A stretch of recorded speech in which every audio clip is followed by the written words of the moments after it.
चित्तौड़काधीश। तो आज है 13 फरवरी सोमवार and we are doing the reading सुबह सुबह की उनकी दिल की बातें। ठीक है, we got three objects over here. पहला ये tarot, second is the gift oracle and third is the angel answers और एंजल ओरेकल। ठीक है, so let's connect to it. देखते हैं आज हमें टैरो से क्या रीडिंग मिलती है। वेल हम बस 14 को कनेक्ट करने ही वाले हैं। Okay, so that is the main thing which you need to understand about. एक कार्ड तो हमें मिल गया and that's all about the 9 of swords. Okay, और देखते हैं हमें कौन से कार्ड्स मिलते हैं। ओके, जस्ट मिनट, हम करते हैं और शफल। ठीक है, चलो करते हैं हैंड पिक। 2 3 4 5 और ये 6।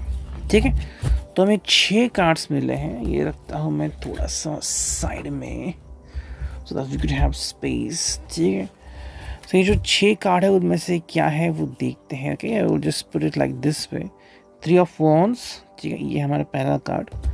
फिर आ गया है भाई 9 ऑफ सोर्ड्स। फिर आ गया है भाई 10 ऑफ कप्स। फिर आ गया है भाई 4 ऑफ सोर्ड्स। फिर आ गया है ace of wands, the star and the hermit. ठीक, so how do we connect to it. Basically क्या है वो रीज़न, वो देखते हैं यहाँ पे। देखिए, जब हम बात करते हैं कि we got basically 3 of wands at the first place, तो हम कह सकते हैं कि भाई it is all about the Aries, Leo, सैज। एंड जो पर्सन की अंडरस्टैंडिंग है वो कुछ ऐसी है कि भाई आई कैन वेट, श्योरली मैं एक दिन का वेट कर सकता हूँ, या फिर कि भाई हाँ मुझे फ़र्क नहीं पड़ता। ठीक है, ये मैं इसलिए कह रहा हूँ बिकॉज कई बार बहुत ज़्यादा एक्साइटमेंट होती है एंड कई बार निराशा भी होती है। जब हमें कोई क्लू, कोई रिस्पॉन्स नहीं मिलता जिसे हम चाहते हैं, तो चीज़ें बदल जाती हैं। देखो, आमतौर पे ये कहना कि मैं तो वेट कर लूँगा और एक्सक्लूसिवली जब आप किसी को चाहते हो, जो आपके सामने हो, उसके बारे में कहना कि आई कैन वेट बहुत अलग होता है। ठीक है, तो ये चीज़ हमें यहाँ पे देखने को मिलती है। एंड ये जो कार्ड है वॉन्ड्स का, वो खुद ही में रिप्रेजेंट करता है पैशन, पावर, एक्साइटमेंट। तो वो चीज़ पहली बात तो हमें यहाँ पे देखने को मिलती है। सेकंड जो कार्ड हमें मिला है यहाँ पे वो है 9 ऑफ सोर्ड्स। ठीक है, इसलिए मैंने ये रीड किया था। 9 ऑफ सोर्ड्स का जो मतलब यहाँ पे आ रहा है वो कुछ और नहीं बल्कि it is all about the mind, state of mind, कि भाई क्या है ये, है ना। कि एक तरफ तो हम कह रहे हैं कि मुझे कोई फ़र्क नहीं पड़ता, एक तरफ तो भाई ये डिप्रेशन में से छाया हुआ है, वही है यहाँ पे। तो या तो ये जो पर्सन है या तो डिप्रेशन में जा रहा है, अगर इसका पिछला अनुभव खराब है, या फिर लगातार बुरे अनुभव इस पर्सन को आ रहे हैं, या फिर कोई ऐसा नहीं मिल रहा है जिसके ऊपर ट्रस्ट कर सके। हम कहते हैं ना कि कुछ लोग मिलते हैं जो कहते हैं कि भाई मुझे इस पर्सन ने बहुत ट्रस्ट या फिर बहुत उसने ऑनेस्टी दी, या फिर उसने मेरे साथ कभी भी कोई पॉलिटिक्स नहीं खेला। तो वो चीज़ हमें यहाँ पे देखने को मिलती है कि ये पर्सन कह रहा है कि मुझे ऐसा क्यों नहीं मिला अब तक जिसके ऊपर मैं रिलाई कर सकूँ। कई बार हम सुनते हैं कि भाई ये जो कपल है because of their combined power, मतलब ये दोनों की जो आपस में जो अंडरस्टैंडिंग है, हस्बैंड एंड वाइफ हो, उसके कारण आज दोनों ही बहुत अच्छे पोजीशन पे है। तो ये चीज़ हम क्यों कहते हैं, बिकॉज दोनों ने एक दूसरे को सपोर्ट किया है। वो सपोर्ट यहाँ पे मिसिंग है। हो सकता है ये पर्सन जो है या तो वो अपने पास के बारे में सोचे, या फिर जिस पर्सन ने इनको पहले क्विट कराया था उसके बारे में सोचे। ऐसी कुछ चीज़ें जो हैं वो यहाँ पे आ सकती हैं। जो नेक्स्ट कार्ड है वो है 10 of cups, cancer, Scorpio, Pisces. तो ये उनका टोटल अंडरस्टैंडिंग है कि भाई क्या होना चाहिए, प्यार कैसा हो तो ऐसा हो कि जहाँ पे हम सब खुश हैं, या फिर ये उनकी आने वाले कुछ सालों के बाद की कल्पना है। जैसे कि आज जो हम भारत देख रहे हैं कोविड के बाद का, ये अलग भारत है। ठीक है, एंड उसके पहले भारत की ऐसी कल्पना किसने की होगी, तो वो चीज़ भी यहाँ पे आती। तो 10 ऑफ कप्स की जो अंडरस्टैंडिंग है कि भाई लोग क्या कहाँ पे होंगे, ये पर्सन की सोच कैसी होगी, वो चीज़ हमें यहाँ पे देखने को मिलती है। दिस पर्सन रिस्पेक्ट्स थिंग्स, लेकिन यहाँ पे उसकी भी एक अलग अंडरस्टैंडिंग है। जैसे कि हम कई लोग कहते हैं कि भाई जॉब तो है लेकिन फिर फैमिली के लिए सही समय नहीं मिल रहा, अचानक से कुछ ये आता है वो आता है, तो वो चीज़ हमें यहाँ पर देखने को नहीं मिलती। ये पर्सन की जो अंडरस्टैंडिंग है वो 9 ऑफ सॉर्ट से कंप्लीट अलग है। और अगर हम ये डिफरेंस देखें 9 ऑफ स्वॉर्ड के अगेंस्ट ये जो डिफरेंस आ चुका है, तो मेरे हिसाब से या तो ये पर्सन जो है वो डिप्रेशन में है एक्चुअली, एंड सेकेंडली में भी इस पर्सन को एक ज़बरदस्त सपोर्ट की ज़रूरत है, ऐसा कोई पर्सन जो उसको सपोर्ट करे। ठीक है, नेक्स्ट कार्ड है वही 4 of swords, Gemini, Libra, Aquarius. I think ये पर्सन यही सोच के सो रहा है या फिर यही सोच के बार बार खुद को दिलासा दे रहा है कि मेरे साथ सब कुछ सही होगा। ठीक है, ये जो वर्ड है मेरे साथ सब कुछ बहुत सही हो रहा है एंड होगा, ये बहुत इम्पॉर्टेंट है। हम इसका अंडरस्टैंडिंग नहीं समझते। ओके, जैसे कि अगर आपका कोई बहुत ही अच्छा बेस्ट फ्रेंड हो तो वो जो चीज़ अलग हो जाती है आपकी ज़िंदगी में, वो यहाँ पे देखने को मिल जाती है। ये पर्सन कह रहा है कि भाई डोंट वरी, मेरे ज़िंदगी में सब कुछ अच्छा होगा एंड मुझे ज़्यादा सोचने की ज़रूरत नहीं है। वही है ace of wands, Aries, Leo, सैज। हो सकता है इस पर्सन को चांसेस मिले एंड ये पर्सन किसी नए पर्सन से मिलने के चांसेस क्रिएट हो जाए, या फिर कोई नया व्यक्ति इससे कम्युनिकेट करने की कोशिश करके भाई I want to talk to you, मुझे आप अच्छे लगते हो, तो वो चीज़ भी इनकी ज़िंदगी में ऑल ऑफ अ सडन हो सकती है। चलिए इस कार्ड वो इधर स्टार, एक्वेरियस का कार्ड, हालांकि सबको अप्लाई होता है, मतलब कहीं ना कहीं पे यहाँ पे क्या है कि जो विश है क्या वो पूरी हो रही है। आई थिंक जिस तरह के पर्सन की उन्होंने विश की थी वो शायद इनको अचानक से मिल भी सकती है। ठीक है, यानी क्यों हो सकता है कि मे बी ये पर्सन ने बहुत हार्डवर्क किया हो एंड लाइकवाइज कुछ चीज़ें हो सकती हैं। अगर आपको एक छोटा सा एग्जांपल दूँ, बहुत ही मूवी टाइप एग्जांपल लग सकता है, बट जस्ट मान लेते हैं कि ये पर्सन जो है अच्छे हैं या फिर हार्ड वर्किंग है एंड इसीलिए इनको कहा जाता है कि भाई जो भी पर्सन आएंगे, ठीक है, डिफरेंट किसी जगह से आ रहे हैं, आप इनको सपोर्ट करो कर। वो पर्सन जो है अभी इनके फेवरेट बन चुके हैं। सो लग सकता है कि भाई कैसा इसे है, बट हाँ बिकॉज ये पर्सन बहुत अच्छा है, शाय है, अभी उसके लिए ऐसा कुछ हो सकता है। जो नेक्स्ट कार्ड में मिला है वो है दी हार्मिट, यानी कि वर्गो।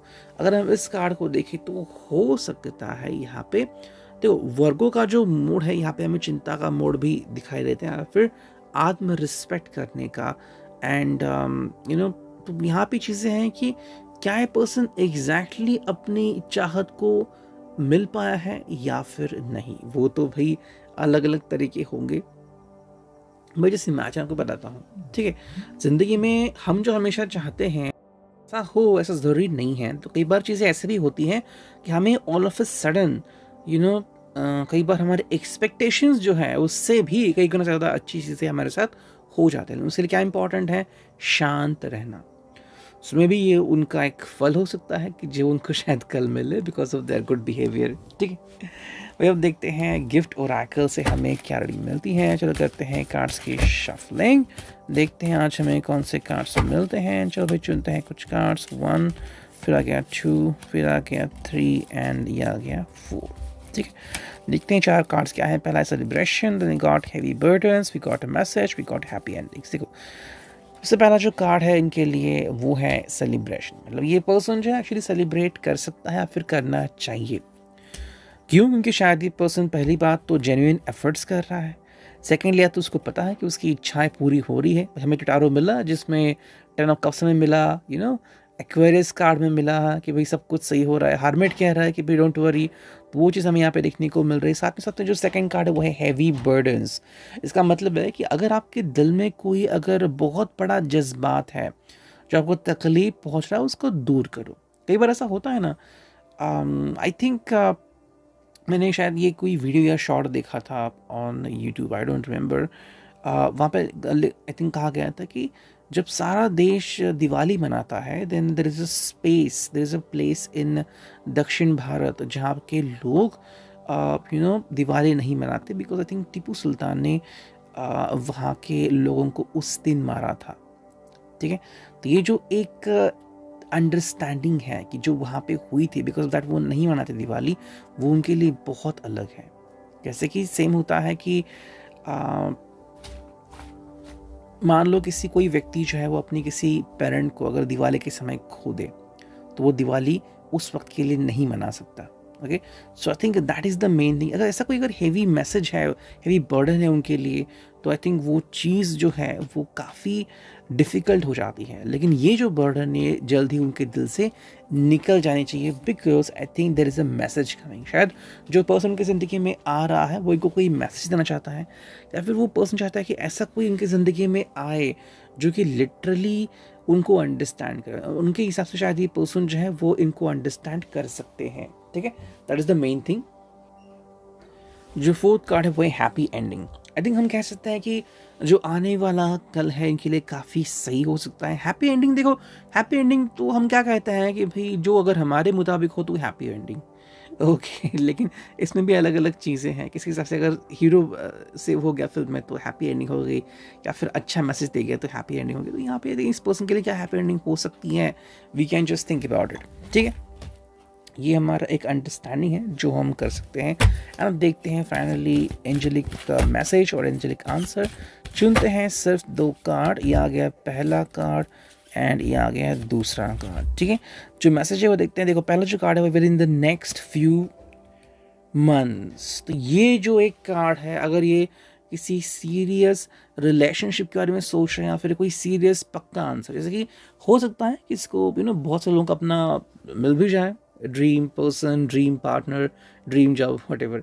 लेकिन within the next few months मतलब क्या होता है, कई बार सिर्फ हम इसे कहते हैं, that could be one. In fact काफ़ी सारे लोग जो हैं वो जो है ना कि ऑनेस्टली एक दूसरे के बारे में इतने जानते भी नहीं हैं जब तक कि काफ़ी सारे मंथ्स ना हो जाए, फिर कमिटमेंट नहीं दे पाते। तो वो चीज़ हमें शायद with in few months in person के लिए होते हुए दिख सकती है। That is a wonderful thing. And second जो कार्ड हुआ है इम्प्रूविंग हेल्थ। आई थिंक जो पहली चीज़ इस पर्सन को ध्यान में लेनी है कि हेल्थ को इम्प्रूव करनी है। मे बी ये पर्सन बहुत ज़्यादा जो है वो तकलीफ़ें झेल रहा था इन द नेम कि भाई मुझे कोई पर्सन मिले जिसको मैं सपोर्ट करूँ या फिर जो मुझे सपोर्ट करें, थिंग्स शुड चेंज। तो वो चीज़ हमें यहाँ पे देखने को मिलती है। It's a reading. I hope it will resonate. See you next.